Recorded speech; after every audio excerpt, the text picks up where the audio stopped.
And we're joined again. We met up about a week ago and we had a lovely chat and you sang songs for me. And you were talking to me about your own father. Yeah, we had a great afternoon last week, alright, and we were talking about years ago. Yeah, we were just mentioning about my father. I forgot to mention there last week. My father years ago, and his father, and some of his brothers worked for Halders over there, for Charlie Halder, Daffodil Halder, all them, and they also planted trees in Bunclody years ago in the Bridge Meadow, planted some in Mount Leinster, and they planted some there in the Gibbet. They were hard working men in their day, and my father was a great sportsman as well, and good carding player and singer, and enjoyed life to the full. The Lord have mercy on him. Did he write any songs, Larry? No, he didn't write any songs. No. His father used to sing as well, Mickey Connors, and he learned a lot from his father as well, you know. Where was his father from? His father was born, bred and reared here in St Mary's Villas up here, and lived in Bunclody all his lifetime. And you were telling me earlier on that your father planted trees all around the town here. Yeah, he planted trees all around the Bridge Meadow there, up the Gibbet there, and Mount Leinster, and he worked for Daffodil Halder and now Charlie Halder and all those over the years, and his brothers and my granddad. And they used to snare foxes. They were all great huntsmen back there then, and the lions and all them lads, you know. So they were great men back years ago to do all that work and all, you know. You were saying that he had a little bit of an accident when he was slinging. Yeah, a good one happened years ago. I haven't heard my mother saying it, and he haven't said the story himself. He was working in the wood one time, and there was a good few lads with him, and that time the horses that bring the timber, you wrap the chain around the trees when they fall, and they'd pull them to the road, and then there'd be a lad going with the horse every time, bringing them down to the wood and dropping them off. That was the easiest way of getting the trees out, you know, out to the road. So it was around dinner time in the wood one Saturday, and all the lads, they were all going off for a bite there, and my father was the last lad in the wood, and he had the chain around the wood and onto the horse. But whatever happened, the horse heard a noise, and he sort of got a freak, and he took off.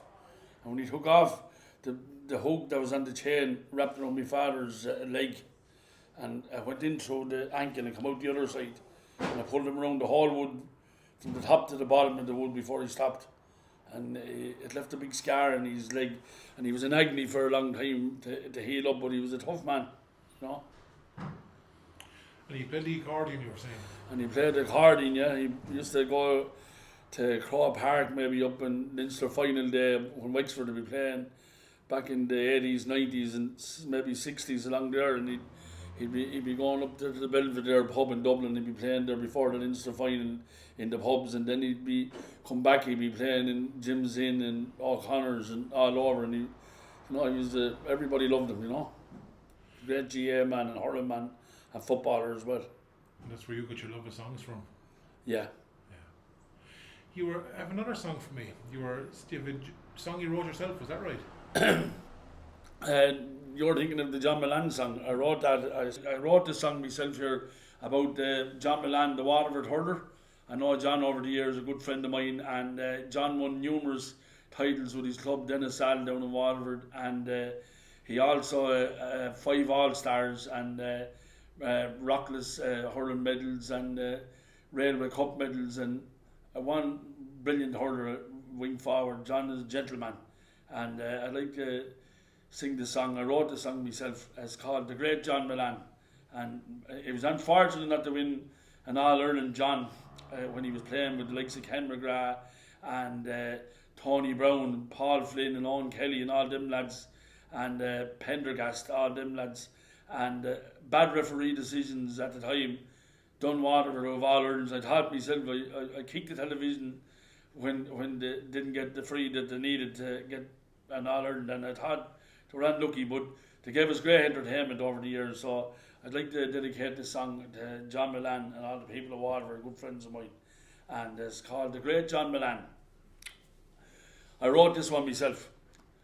There's a hurling star down in Waterford, the best you'll ever see. He lives above the hilltop, overlooking Waterford City. He's one of the greatest hurlers, he is a gentleman, and he goes by the name of the great John Milan. Milan, you are a hero all around. I was many a day up in Thurles, you never let the day shut down. You'll always be remembered, a giant of a man. You'll always be remembered as the great John Milan. Another day up in Thurles, it was plain for all to see. John Milan was surrounded by Waterford supporters when he shouted, I love my county!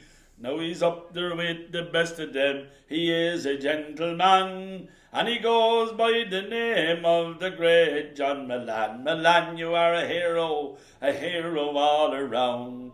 Many a day up in Thurles, you never let the day shut down. You'll always be remembered, a giant of a man. You'll always be remembered as the great John Milan. And as we go over the Thurles to see what's going on with Waterford and Cork, the mighty Ken McGrath scoops it out to Tony Brown, hurler of the year, sent it down toward the right side of the field. The ball has gone to John Milan. The Rock is after him. If you're in the United States of America, England, Ireland or France, you're listening to the Munster final.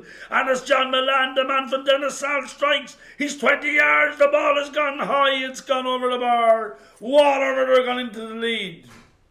Up to Dacia. That's it. I wrote that one. Did you write it in your head or did you write it on paper? My head.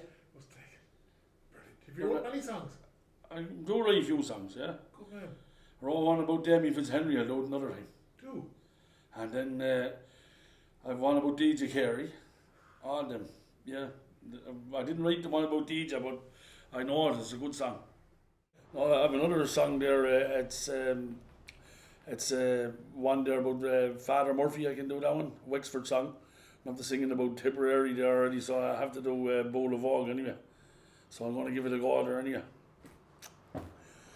At Bowl of Og, as the sun was setting, o'er the bright lame meadows of Shalmalir, a rebel hand set the heather blazing and brought the neighbours from far and near.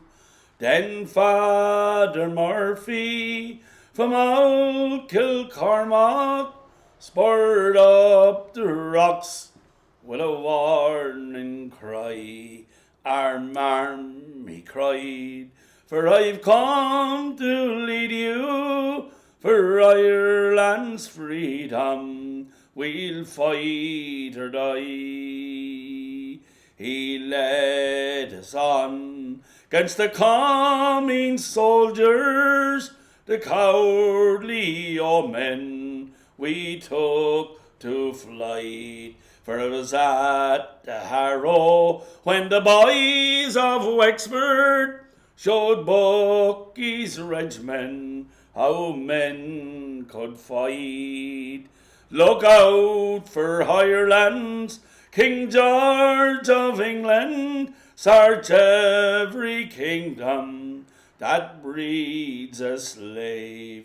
For Father Murphy from the county Wexford sweeps o'er the land like a mighty wave. At Vinegar Hill or the pleasant Slenny, our heroes bravely stood back to back, and the O's at Tullow took Father Murphy and burnt his body upon the rack. God grant you glory, brave Father Murphy, and open heaven to all your men. For the cause that lead you may come tomorrow in another fight for the green again. Up Wexford. It's Father Murphy. you sing that song often? Now and again I sing it. So, when we be asked to sing it, and you know the words, but that's the main thing, that you wouldn't get stuck in it, Did you do much stuff with the pikemen over the years, Larry? My father did. Forgot to tell you that every Easter rising, my father there go to Vinegar Hill, he'd do the marching up there with the pikes with the lads and go on the bear then in the afternoon there and do all the rebel songs, He was a real Irish man, that way. Can you even think of some of the songs your father sang? You don't have to know the songs, but just some of the names. Can you remember any of the songs he sang? Yeah, I wouldn't know all the songs now, but I know the names of a few. We used to sing the Johnson's Motor Car, and he'd sing Come to the Bower, and a one called The Fisherman. He used to sing that one, and he'd sing my grandfather song The Valleys of Knockanure. That's an old song, and he'd have a lot of the old songs, but his favourite you'd hear mostly was the Turfman Mardi, and then he had another one about the swallows, and I must pick up that song as somebody has it, about the swallows, the fly from Africa to Ireland once a year and they go back. He had a lovely song about the swallows. So, when the swallows come over to Ireland in the summertime, maybe people will be getting their houses cleaned, and if you're wanting a bit of power washing or cleaning, and they'd say, don't go near the swallow's nest. My father always recommend have nothing to do with them because they're having their young, and if you went near their nest, you don't have any look after it. So people just always think of that, don't have anything to do with the swallow's nest. Wait till they're finished with their young and you can knock it down or whatever, because it takes a long time to build that. They fly in their little beaks and they build that nest, and like for somebody to knock it down, I always believe what my father says. It's an old saying. Any of the old people that tell you that, I had that myself as well, Larry. Yeah. I'm blown away by the fact that your father had a song about the swallows. I'd love to hear that at some stage. Whenever I can find it or find the details of it, I'll record it there sometime myself. But you haven't told me stories about the swallows, and even the old people today, they wouldn't let you do anything. If a cow was in a shed, maybe where there's calves and there was swallows in there, they wouldn't interfere, because the little young ones, they'd be flying in and out like jets, with the feeding and building and all. And I love when they come, because it brings a bit of, that there's a welcome in your home when you see them around the place, or there's love there because they're coming there. You're not tormenting them and you're letting them in and out, where there's other people that don't want them at all. They just, I'm the same as you. It's a sign that the summer is coming. Yeah. And wildlife is funny about all animals. Some animals think more they're young than some humans today think if they're young, because they care about them and they feed them and look after them. So today in the world, young lads is allowed to roam at night and be out and get involved with drugs and this and that. Like, if you have good parents over them and they know what they're doing, you're not too bad. They're coming in at night at the right time and they're going out, where they are. But this day and age, the world is upside down, yourself. You're very proud of your own mother and father. Oh yeah, I'm very proud of my own mother and father. 16 of us, and 2 dead of 8 brothers and 8 sisters, and thanks be to God, never in trouble in her life, never in trouble with the law or anything like that. Or like my mother and father brought us up to our best of ability, and I must say that very religious as well. My mother's after been to the Lord's maybe 16 times, Medjugorje, and she's 84 now, and she's in mass every morning, and she goes evening mass and whatever's going on in the church, and she don't miss it the weekends, and she says the rosary every day of her life, and she brought us all up saying the rosary. We often get around years ago and we say the rosary with us, and we're very close family with religion. My mother is very good at religion, And would she do the rosary every evening? Or? Yeah, she do the rosary every evening, and she do the Stations of the Cross, and she's after being to the River Jordan out in, she got baptised again out there in Jerusalem. I think that's where that is. And she was in Medjugorje. She was in the garden of Gethsemane where our Lord was betrayed. And she was all over the globe. And my father was saying if he'd had all the money that she went on holidays, he'd have been a wealthy man at the time. She spent it all going on flights. There's no pockets in the shroud. No. But she's 84 and she's still going strong today, and still cooking and Sundays there for all the grandchildren and all. and you can't get her to stop. She just loves doing it, you know. And she'd sing still herself. She would sing, yeah. She's a bit deaf now at the moment. You'd have to show her to get her to get through to her, but she's getting around there still. Fair play to her. And did you get any songs from your mammy at all? No, I've never. Mammy wouldn't really sing that much. You'd hear her now and again.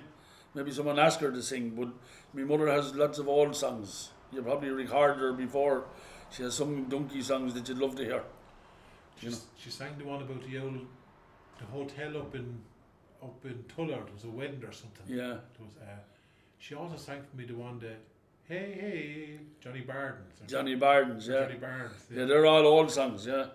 Herself and Andy Connors there from Enniscorthy, they'd know all them old songs, you know. They're great with the old songs. Your mother came from down the Hook way, was it originally? Where did she come from? I have a recollection of her telling me that before. I think my mother came down somewhere down around there, alright. I heard only the two told me that now. I never really asked her. But she got married in a place called Cola Fancy out there in one side of Tinnahealy in Auckram years ago, and my uncle Mick and the wife there got married out in Tinnahealy at the time as well. Did you know? That's where my people came from as well, Cola Fancy. Yeah, Cola Fancy. It's a little church up there and a hill there, you know, one side of Gorey and Tinnahealy. It's in sort of caught in the middle, you know. Yeah, I was at a funeral there only about a year and a half ago, 2 years ago, just before COVID. Yeah. Buried there, yeah. Lovely church. Yeah, it's a lovely place. Yeah. Down there. Yeah. Do you have another song for me? Yeah, I'm going to do this one. It's Wexford's Hearts of Gold, the Purple and Gold, and this is a good song from '96 again, and we hopefully the Wexford will step up the ladder this year, 2003, and give us a good year out this year. And last year they put up the Clare. I thought they were robbed again, Clare, and the referee bad decisions, and hopefully they're a young team and they can come on again. So I'm going to do Wexford's Hearts of Gold. A father and son, they stood hand in hand as they watched Wexford play from the back of the stand. And the words that he said, "You'll be here when I'm old. It is a beauty to behold when you see the purple and gold." The purple and gold is a dream I still hold, from the men of today to the heroes of old. The purple and gold is my heart and my soul. It is a beauty to behold when you see the purple and gold. I can still see them now on the All-Ireland Day. The record stood proud, by God could they play, and the Quigley stood tall, every man brave and bold. It was a beauty to behold when you wear the purple and gold. The purple and gold is a dream I still hold. It is a beauty to behold when you see the purple and gold of Wexford. That's a lovely song, a lovely singing there. Yeah, a lovely song that is. And 96, that was a great year for Wexford there. We brought the cups there around the schools there, Damien Fitzhenry there, to the primary schools, to all the young lads, and they're all grown up now. It's a long time ago. The medals is antique now, but hopefully they'll have them polished up for next year. They'll come. The breakthrough will come sometime. When did you get involved in hurling yourself? It's a long time. My father, I remember as a chap, 6 or 7, Daddy used to be training out in the Bridge Meadow out there, and he used to train out in Hendricks Field, out in Ballinascraw, and then down in Packhaven's Field. And I used to go there, and behind the goal I'd be following the balls and hitting them back out to him and running, hitting them in all day and out, and once I picked it all up from there.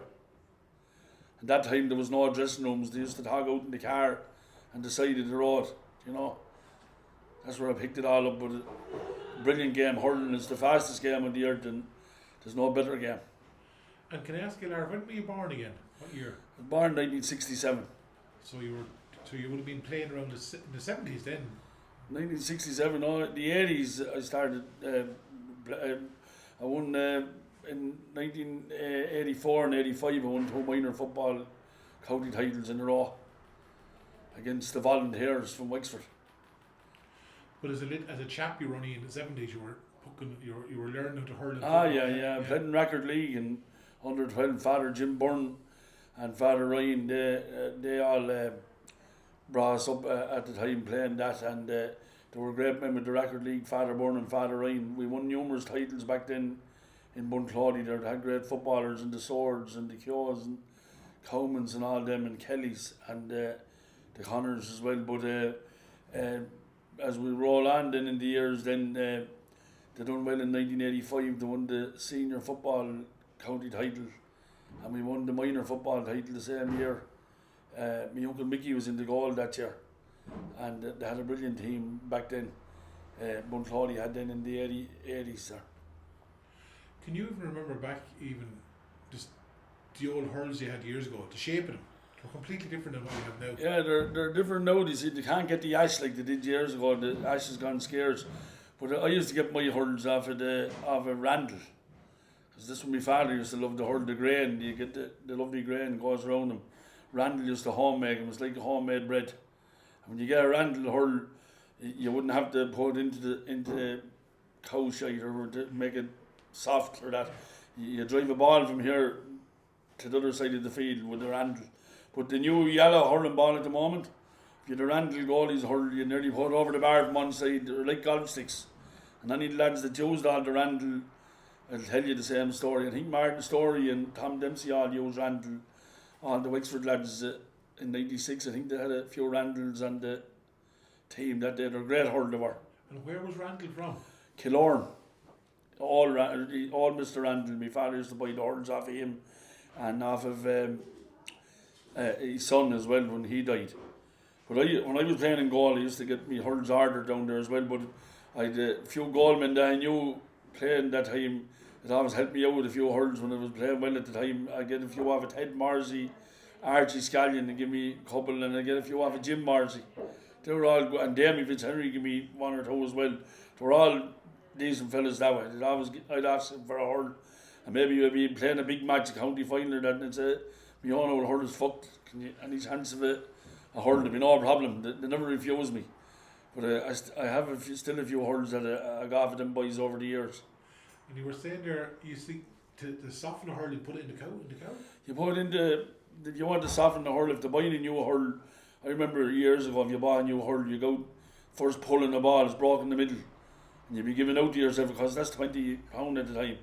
But when you get a new hurl, before there's any linseed oil or anything on it, you put it into the cow dung, into the silage, leave it there overnight for a couple of days, then take it out, and if you like, you can bend it any way you like. But when it's new, break, like, that's the way it was. But I had a brother one time, he played for Bunclody in a district final against the Shamrocks, and Willie Kelly was over the team, and I think he had 11 hurls or 12 in the bag, and the brother's name was Daddles, and he was playing wing back, and it was an important game, but he brought 12 hurls, and out of 12 there was only 1 left. There was 11 broke, and Daddles broke 11, and we won the game anyway. We won a cup and won the final, and about 5 or 10 minutes ago, Willie called Daddles. He said, "Man, Daddles," he said, "off." And Daddles went mad. He said, "What's wrong, Willie?" He said, "I'm hurting down my skin. He said, "You're man of the match." He said, "But I may take you off." He said, "Why?" He said, "We've no more hurls." He said, "You're breaking the club. You may come off." So Daddles was a wild swinger with a hurl. He'd swing right, left and centre. He wouldn't spare the ash. So that's where all the hurls used to go because they were new. And if they had been in the night a couple of days beforehand into the silage, them steeping it, they wouldn't break as handy because they were just new. And he hit them, they're gone. He broke 11 hurls. He broke 11 hurls in one match. People wouldn't believe that. You said that to an ass, he'd probably kick you. But Daddles was sort of a lad. He had a different swing than anyone else, right and left. There's not many lads like Mark and him either because they'll have sore shins going home. But he was a good cornerback. He was a good hand in the air as well. He was a brother of mine. I remember, is Dad still with us, is he? Yeah. Yeah, good, brilliant. I remember the father at home making it. We were short of hurls at home. And I remember making a hurl. Yeah. Making a hurl. And I said it was the greatest joke for the rising the ball. It was the best. It's gone now. It was thrown in the ditch or burnt or whatever. Yeah. Do you ever see anyone making a hurl, Larry? Making a hurl. I haven't seen. I haven't seen Jerry Connors there up there. They make hurls. They used to make them up there with the machines. But you're talking about a homemade hurl. Yeah, homemade hurl. Yeah, I haven't seen my father years ago maybe bringing home a plank of ash, and he'd get his own hurl and he'd draw around it, cut it out, and he'd make a hurl alright, but it wouldn't be really the same as one that you get out of the machine. It'd be a homemade one, but you'd be happy to get one that time because 20 pounds was scarce. Do you know what I mean? You make your own. Exactly. And I even remember Daddy at home when we were younger on the hurl would break. Now you wouldn't get away with an old bean tin in the middle of it. Yeah. You'd wrap it up and you'd it up, fix it up. But the hurls years ago was different. You know, you'd wonder how lads could hit the ball because there was narrow tops in them. Yeah. Now the hurls today is very wide tops. You know, you look at the Kilkenny hurls or any of their wide tops, you get a better stroke in the ball. Nicky Racker's time, they were like hockey sticks. I don't know how they could hurl with them, you know. Give another song for me. Yeah, I'm gonna do this one here. It's DJ Carey song. The great DJ Carey, he was a master as well. They're nicknaming him the 9 steps. He took 9 steps in an Ulster final against Wexford and got away with it, and we had the game in the bag and they won't be behind, but if it had been VAR at the time, it would have been a free out. But they got away with it anyway. But I have a good lot of friends in Kilkenny, so I'm going to sing this one. It's called DJ.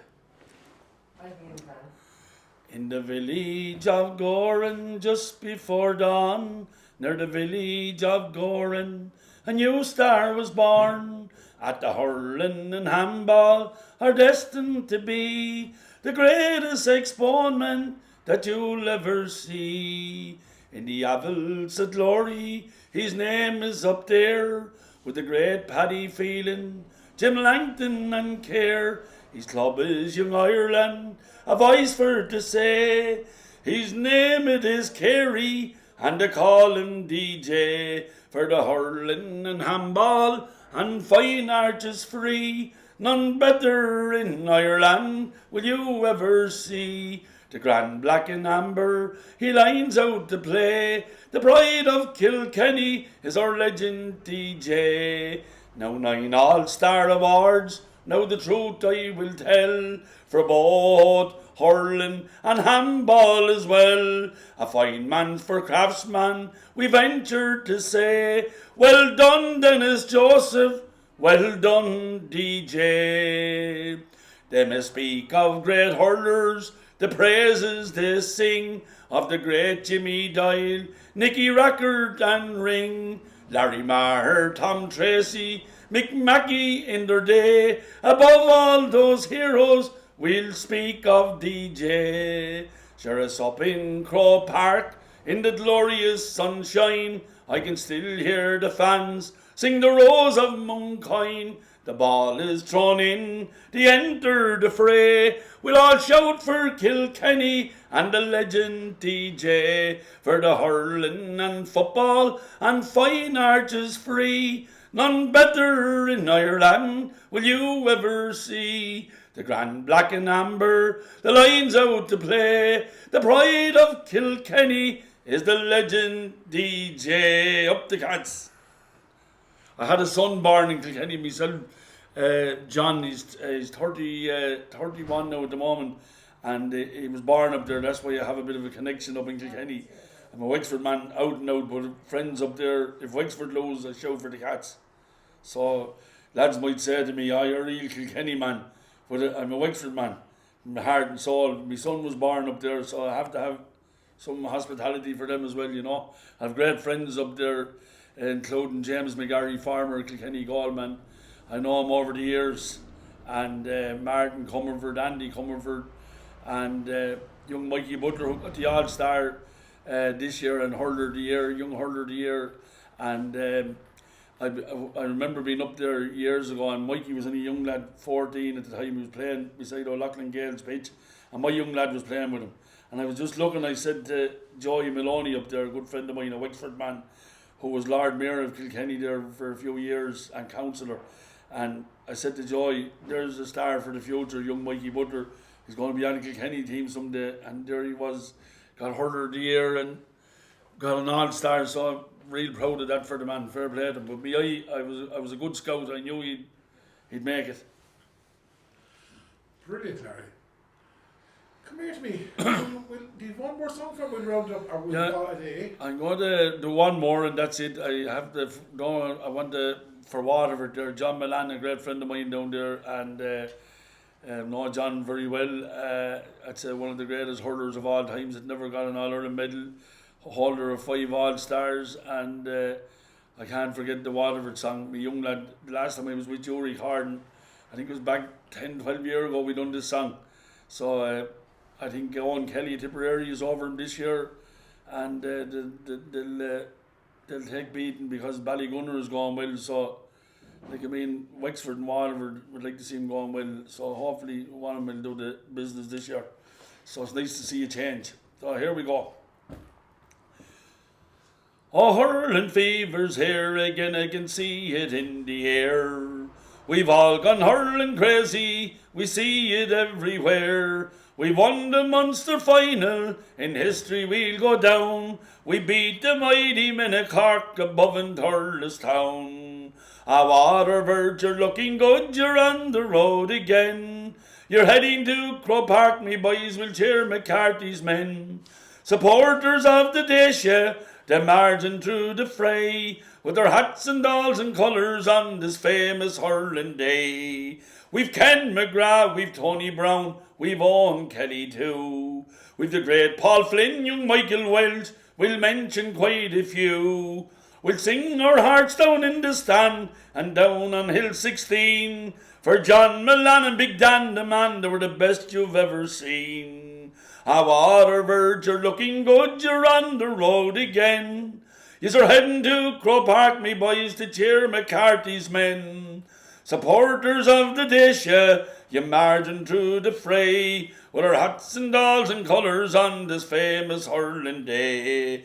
And now to finish the story, I'll roll back the clock in time to Waterford's great All-Ireland win in 1959. With Philly Grimes and Frankie Welsh, Ned Power and Austin Flynn, Tom Tracy and the Quailin, they were stars of that great win. Now here's to all our gallant boys in our famous white and blue.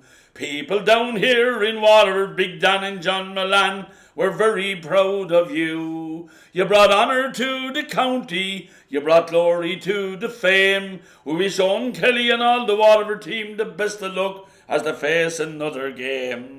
And we are in the United States of America, England, Ireland, and France. You're listening to the Munster final. And it's the mighty Ken McGrath scoops it out to Tony Brown, hurler of the year. The ball has gone down towards the right side of the field. John Milan has it. The Rock is after him. Milan comes away with the ball. He's 21 yards out. He shoots. It's gone high. It's gone over the bar. And Waterford are gone into the lead. Up the Dacia. Oh, sure. That's a very good song. I like that song. I can see you do. Yeah, good friends down there, all good hurling men as well. And Ballygunner is going well there. They need to put their foot on the gas early in the next match because there's no point to come from behind and pull out the fire and go from the start. Barry, it's been a pleasure listening to you. So thanks a million for giving me your 2 days and all your time with those songs. And sure, hopefully we'll catch up again. We'll be down the line. Michael.